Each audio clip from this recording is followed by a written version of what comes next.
자, 우리 하나님 말씀 함께 봅니다. 고린도전서 15장 20절부터 28절까지 말씀입니다. 우리 조금 긴데 한 절씩 함께 보겠습니다. 고린도전서 15장 20절부터 28절까지입니다. 그러나 이제 그리스도께서 죽은 자 가운데서 다시 살아나사 잠자는 자들의 첫 열매가 되셨도다.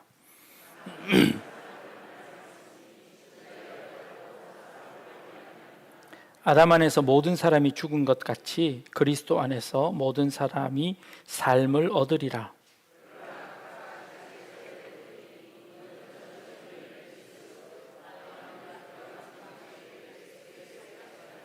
그 후에는 마지막이니 그가 모든 통치와 모든 권세와 능력을 멸하시고 나라를 아버지 하나님께 바칠 때라.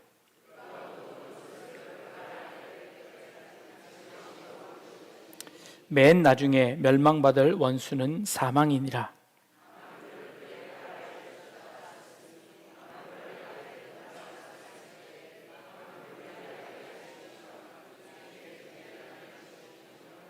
같이 읽겠습니다. 만물을 그에게 복종하게 하실 때에는 아들 자신도 그때에 만물을 자기에게 복종하게 하신 이에게 복종하게 되리니 이는 하나님이 만유의 주로서 만유 안에 계시려 하심이라. 아멘. 네. 오늘 말씀 듣기 전에 사진을 하나 보여드리려고 합니다. 네. 사진을 한번 보여주십시오. 네. 귀여운 아이의 사진입니다. 네. 두 아이는 다른 아이입니다. 첫 번째는 저의 첫째 아들이고, 두 번째는 둘째 아들이고요. 이번에는 이건 저입니다. 네, 저의 돌 사진입니다. 세 남자가 무척 닮았죠?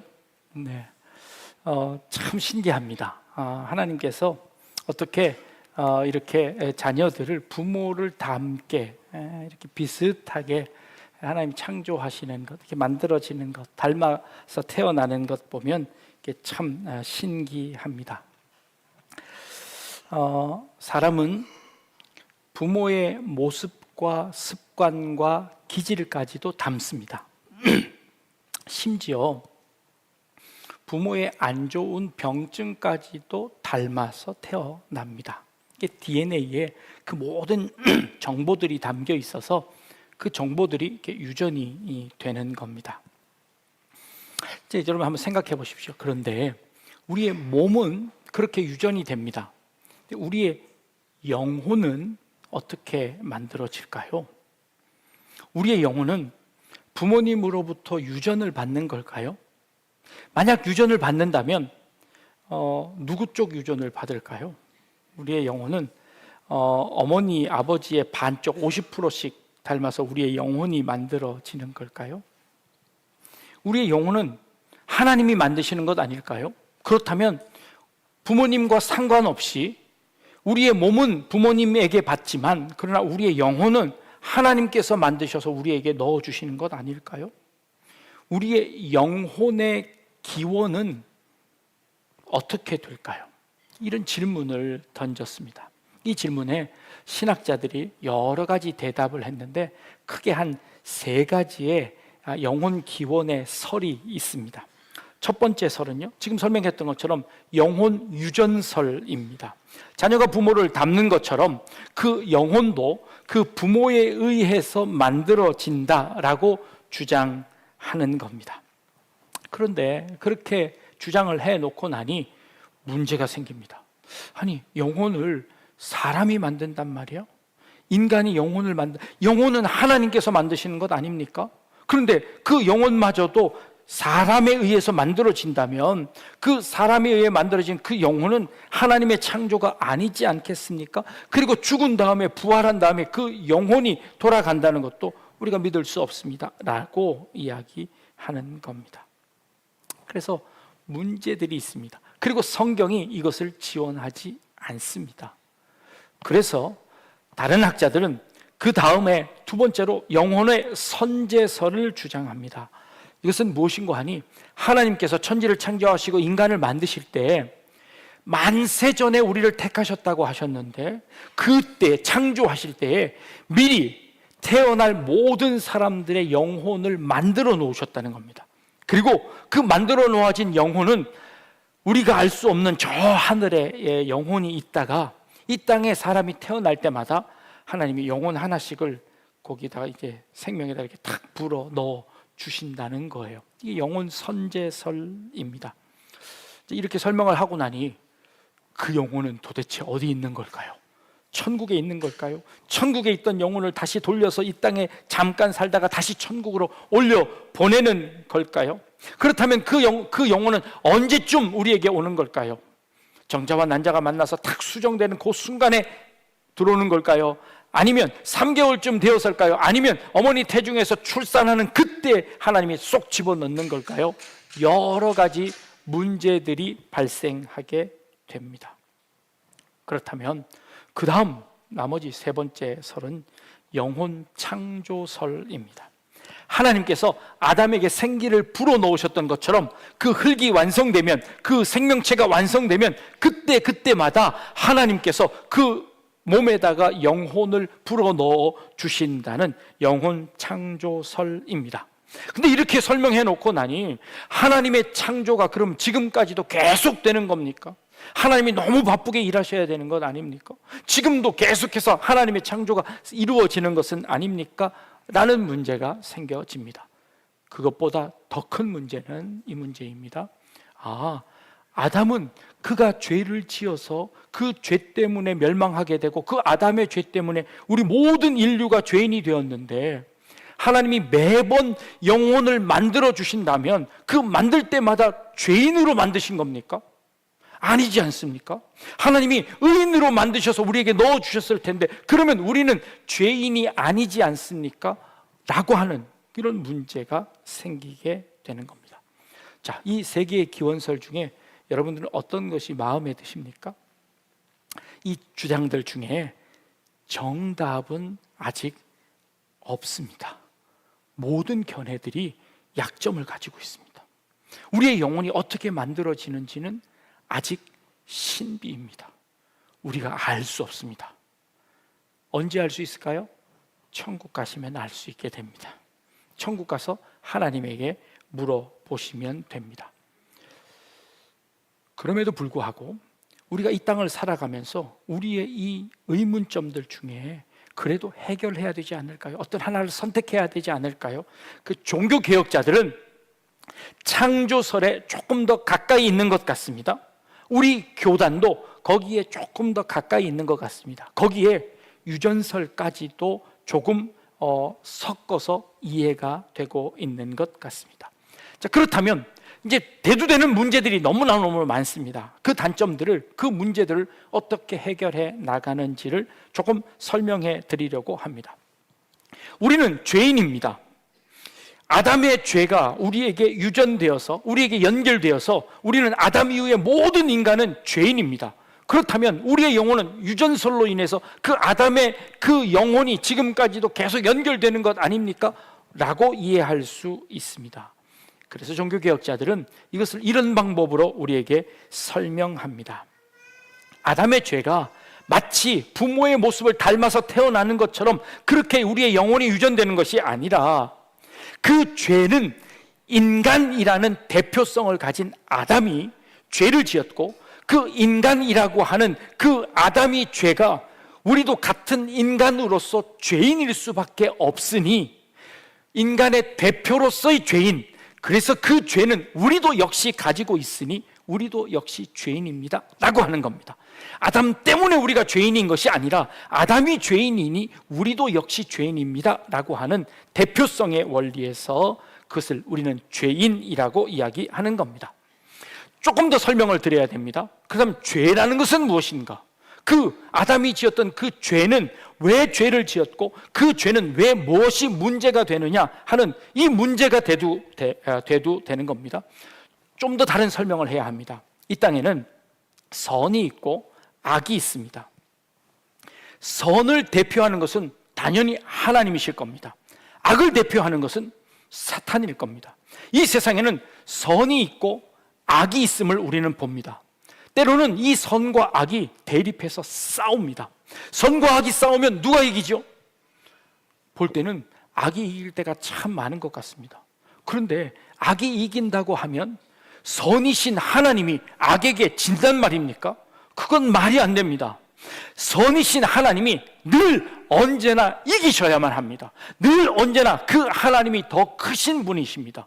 그러면 이 선과 악의 대립으로 보고 있는 이 사상은 잘못된 사상입니다. 왜냐하면 이 선이신 하나님이 더 크신 하나님이기 때문입니다. 그렇다면 이 선과 악을 이 세상의 대립으로 볼 것이 아니라 이 악조차도 하나님 밑으로 들어와야 합니다. 그러면 이 악은 결국에는 멸망할 수밖에 없고, 이 악은 결국에는 패할 수밖에 없고, 결국에는 선이 이깁니다 라고 주장합니다. 근데 그렇게 되고 나면 또 어떤 문제가 생기냐면, 그러면 이 악도 선 밑에 있으면 이 악도 하나님께서 만드신 것 아닙니까? 결국 이 선의 밑에, 이 하나님 밑에 악이 있다면 이 악도 하나님이 만드시고 하나님이 책임지셔야 되는 것 아닙니까? 모든 악의 원인은 하나님이시지 않습니까? 그 하나님이 책임지셔야 됩니다. 우리의 짓는 모든 죄도 결국 하나님 때문입니다 라고 하는 이런 맹점에 빠지게 됩니다.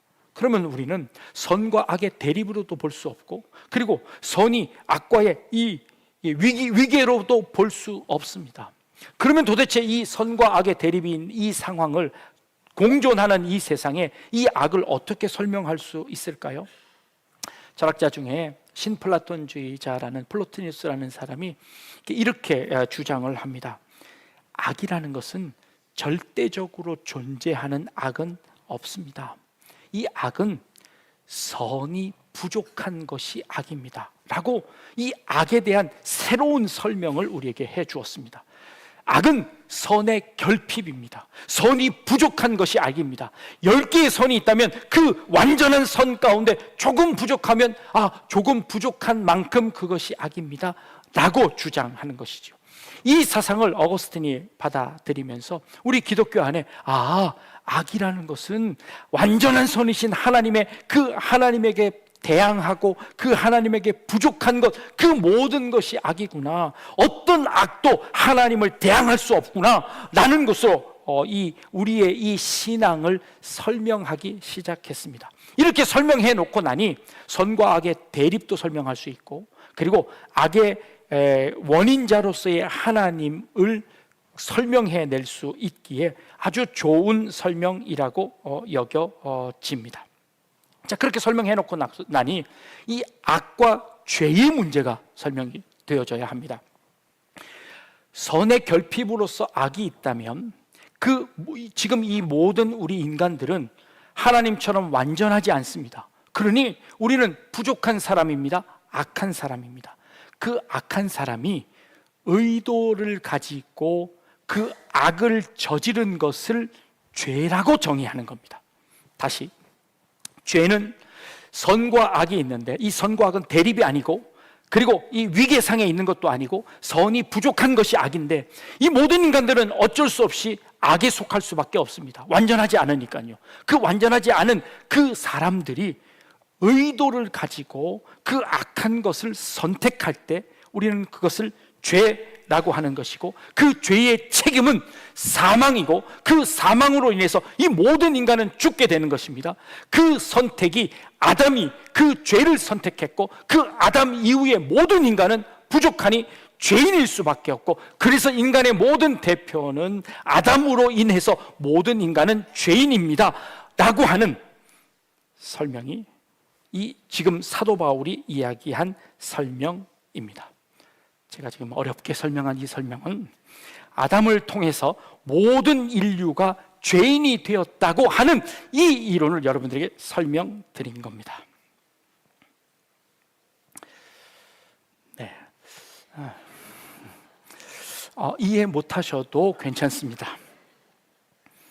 최대한 제가 설명을 드렸지만 그럼에도 불구하고 이해가 안 된다고 여러분 걱정하지 마십시오. 1차적인 잘못은 저에게 있습니다.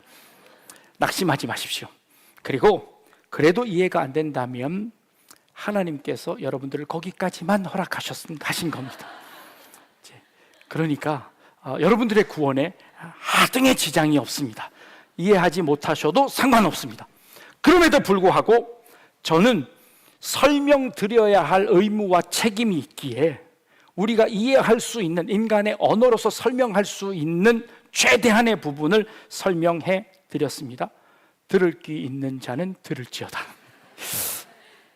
자, 완전하신 하나님께서 그렇게 악한 인간이 의도를 가지고 선택한 죄인으로 인해서 죽을 수밖에 없는 우리 인간, 그 아담으로부터 시작되어진 모든 인간이 그렇게 죄인인데, 그렇다면 그 모든 인간이 죄로 인해서 죽을 수밖에 없는데, 그 죽을 수밖에 없는 인간을 살려내시겠다고 하시는 하나님께서 제2의 아담인 예수 그리스도를 이 땅에 보내주셔서 우리를 구원하시는데, 그 예수님께서 대신해서 우리를 위해서 죽으심으로 말미암아 그 죄책을 감당하시는 겁니다.